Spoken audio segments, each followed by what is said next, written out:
Kia ora. Sean here. I'm just going to look at some modeling techniques. We're going to be looking at product design and architectural design, spatial design. So there's a quick spatial design there, architectural elements, and spatial design might be some product design might be something like this, which is a kid's toy. So you might design a toy, a cam toy.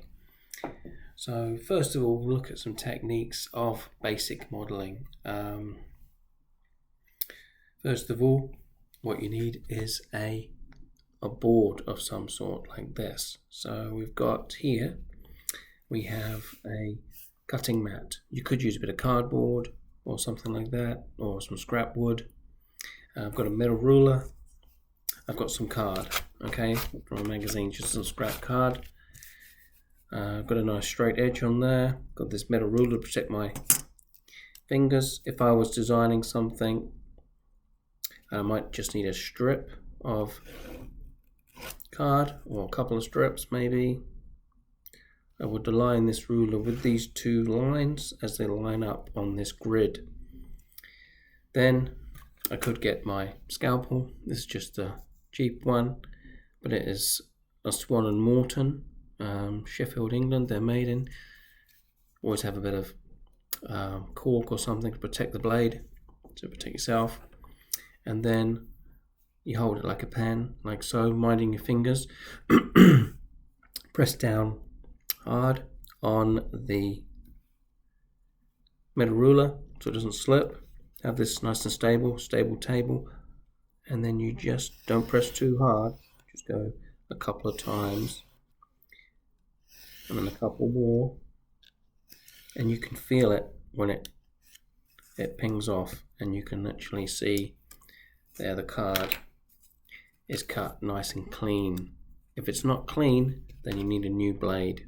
Okay, be very careful with these. If you're not sure, use a box cutter or something like that, sharp knife, but you could always get your parental guidance if you need it. But something like this then could be used. Let's take that large piece of card away. This is another piece of card I got up earlier. We could start to do some ideation. Okay, so we've got these cards, can bend them, form them. This was, a rectangular piece of card, and if you like, I'm ideating that. I'm changing it. That's what ideation is. It's exploring with something, exploring your ideas, and suddenly you've got a little, potentially it could be a product design, it could be a spatial design. We don't know what the brief is. We're just having a go. We could cut some of these bits up, or we could score these as well. You could score them. I'm not thinking too hard, I'm just playing around with materials. When we score something, we know that then it will bend nicely, cleanly at those points that we scored. So suddenly we have this shape that we can play around with within this structure. It may be another element of this design. There's no rules, no regulations. You can do what you like. You can draw it, you can photograph it, you can trace off your photographs. There's your ideation. Okay, that is just basically exploring a form. That form was just a bit of card from a magazine. We could have used some scrap bits of wood, some other bits of off-cut card, and made a little structure here that could have been it could have been a bus shelter. It could be a house for a surfer on a beach. It could be a mountain rescue cabin. It could be anything. But these are just the start of the ideas, the ideation. And these are some other little ideated forms, if you like, that I've explored. In basic modeling, we've got some MDF there, medium density fiberboard. This is just some thin card. Here is an example student made, a little bit of my food bag there, cardboard, some thin card, and just playing around with these shapes.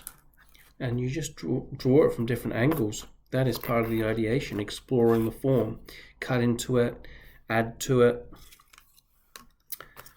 You know, there could be, suddenly we are exploring in another way and ideating. This is the very first stages of the design. It's looking like something Frank Gehry may design, or Daniel Libeskind, Zaha Hadid, Coop Himmelblau. He's done some sort of rooftop structures like that. So that's just your basic modeling and playing around with card, okay, with no scale or anything like that. Now if we were to look at site analysis, which is one of the most important things within architecture, you have to really understand the site and what's happening in the site. What I've done here, I've made a diagram. I went to Google Maps, cut out this plan view of the Strand in Tauranga. This is Harry McClary's sculptures. We've got other things here. We've got the tidal steps, we've got the railway line here, and we've got kids disco. We've got a car park that's being moved. We've got the playground here. We've got the shops and, well, not shops, restaurants really, with the view over the harbour, which is here. This is the harbour, if you like. This would be rocks and then boats out here and the tidal steps. What are these things here? Well, these are actually, this is the path of the sun. Okay, this is a lower one, as you can see. It's lower than this one. This is the winter sun. Okay, so it starts in the east, midday. That's the AM. Yes, that's the sun rising in the east. Okay, midday, and setting in the west. So north is towards me. This is the north, and down here you always put on your models or the board you're putting them on, your site plan, that's north, east, west, south. So this is the hot side, the north facing. This is the cool side because it's facing south. This is the summer sun again. This would probably be slightly wider, longer days, okay?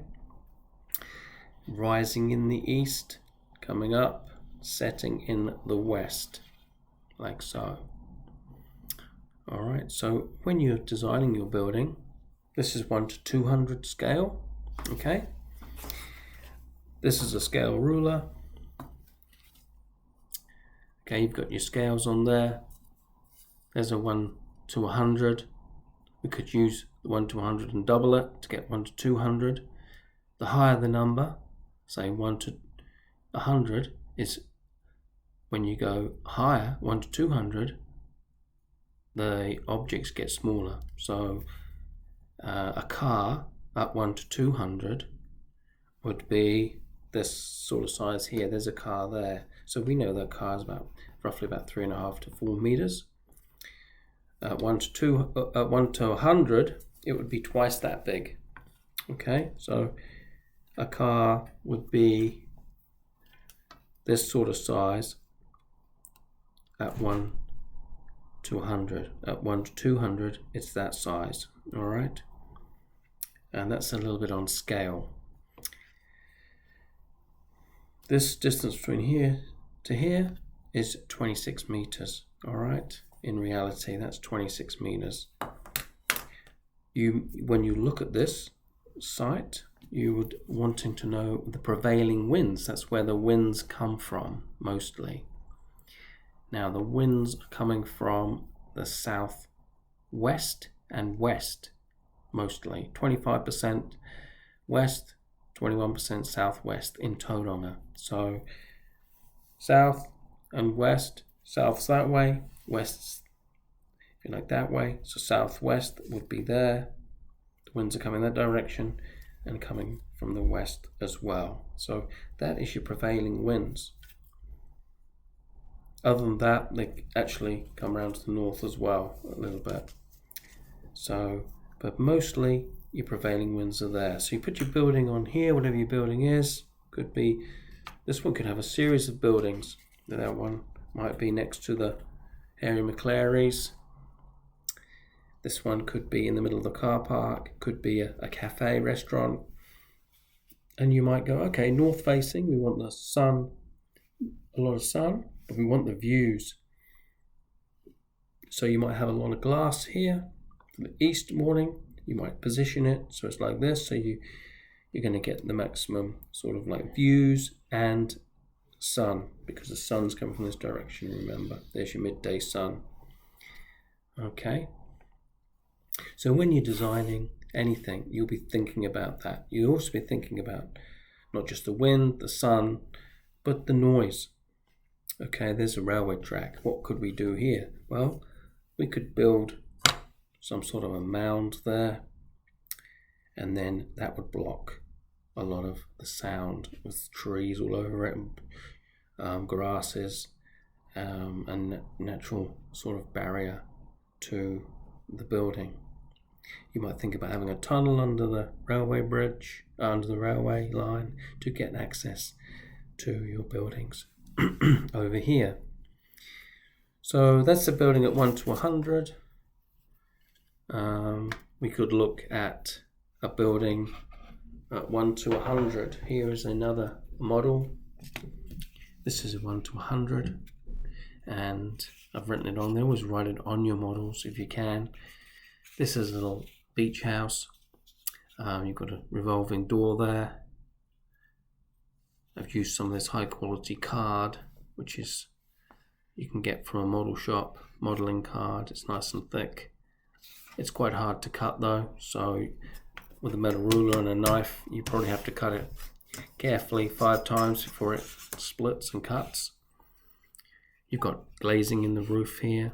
You've got clear story along here for light coming in and privacy. You've got a punctured wall here, which you can push that out if you want to and have a window in there, or open it. You've got a courtyard here. This would probably be walled around here as well, be private. And you've got the interior there. You can start to look to see what the rooms are doing, and you could think about where's north and position it. So you've got the views and the of the sea, if you like, or the mountains, and think about the wind again, depending on which part of New Zealand it is or which part of the world. You have to consider that. Here is a quick model I made from offcuts. So this is basically birch face ply, painted first of all with this hammerite paint. There's a bit of card here, the modelling card. We've got some nails there to just something you tie your boat to, or some sort of a piles for this structure, this pontoon that's coming out. Got a shade across here, and you can have something retracting to get shade or allow more light. Got a little boat here, which is just actually a biscuit joint shaped into the shape of a boat. And then this building is just bits of offcuts that I found, and these are the different elevations. You could photograph them, sketch them out. You could photograph it in isometric, sketch it out, trace off the photographs if you wanted to, color it in, do watercolor, or use markers as part of your concepts and development even. You can then put your backdrop where it's going to go. So that is a little model, probably took about 20 minutes to build just from offcuts. Okay. This model here, this one is actually a tree house that I built. Took about 5 years to build it. It's all reclaimed. All these windows, a double hung sash. This is all the stud work. So this is the wood, if you like, the timber treated, 1.2, and then you've got these nogs in between to hold it and make it rigid. You've got lintels on top, and you've got the king studs doubled up in the corners, maybe tripled up as well. Some of these were. It's a very difficult shape to build, especially with a mono pitch roof that was angled. It took a bit of working out. This door again was recycled, Caldy, stripped that back, spent about a year rebuilding this. This was a colonial window, so it's all got a bit of a theme to it. These windows were a very large colonial window, but they were all recycled, reclaimed from old buildings. And that was sitting on piles and had a flying fox going into the bush. So that could easily be a little project. There was actually a little stove in there as well. It had 6 power points, and the stove was a very small one, but it got so hot that you had to open all the doors and windows. It was incredibly well insulated, all the walls all lined with poplar. The ceiling was all insulated and under the floor as well. But yeah, it was sitting on a very difficult site, very slopey, so it was amongst the trees, and was on piles in the bush. We have another little, there was the roof there. I was just looking at the structure of the roof. These are just made out of kebab sticks, if you like, and offcuts of wood there on the card. Here is another example of another little hut. Roof comes off, so you can see the structural elements, the rigidity of it. This is just paper or card that I've coloured with markers to get that wood effect. You could put the grain on there if you wanted to. Just little bits of perspex in there or acetate. Got a little porch area. Got some copper flashing, rich flashing along there and along the side there, just to keep it watertight. And again, a good eaves. Always have an eaves to keep the rain out from this wet country of ours. There's another little model. Again, didn't take long to build. You've got the north here. All it is a circle, and the red line indicates the north. So never eat shredded wheat. North, east, south, west.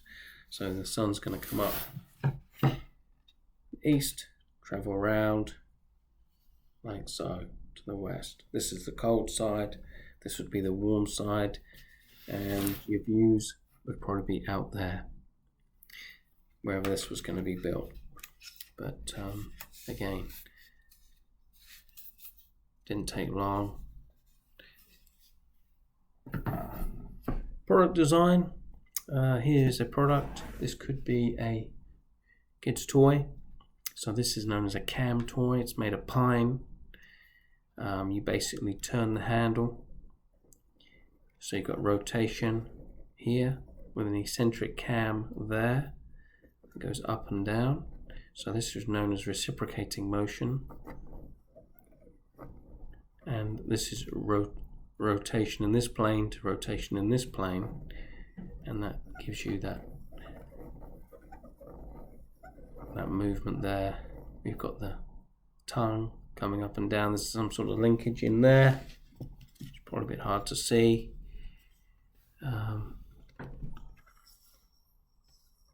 Yeah, it moves by gravity as well. So you've got the ears moving here.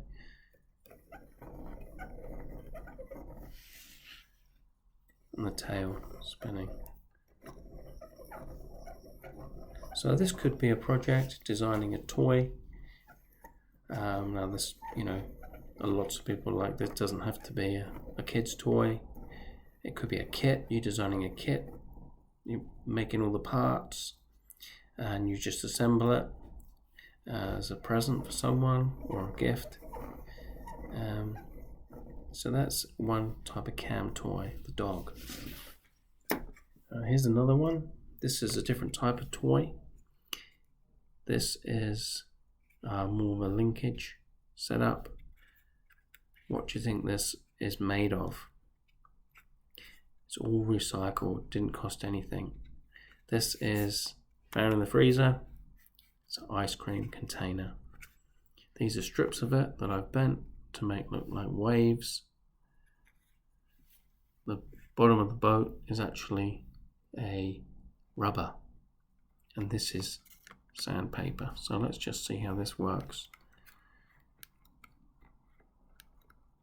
Just rocking in the surf, in the sea, sailing boat.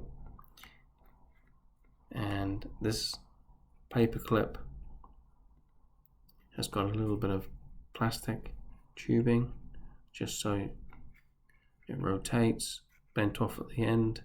This is a matchbox.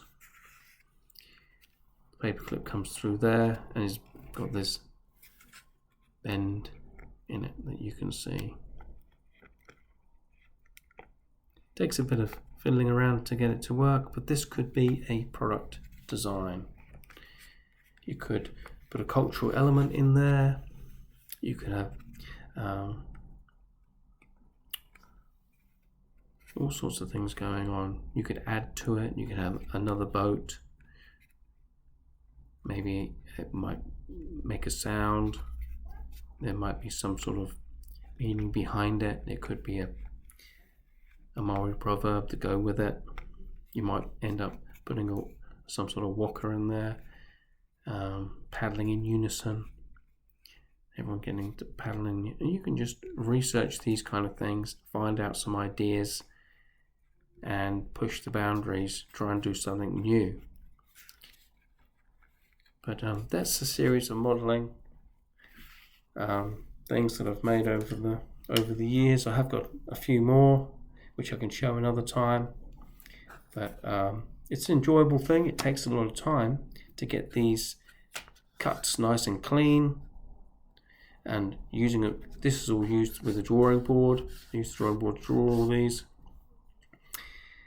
and PVA glue is really probably the best glue to use. I don't use glue guns unless I'm doing a really rough mock-up. This is a glue gun. You can see the student made this. You can see the joins of the glue in there, whereas PVA, it sets clear and it's stronger than wood when it actually bonds. Give it 24 hours. But there's a little insight into some modeling techniques.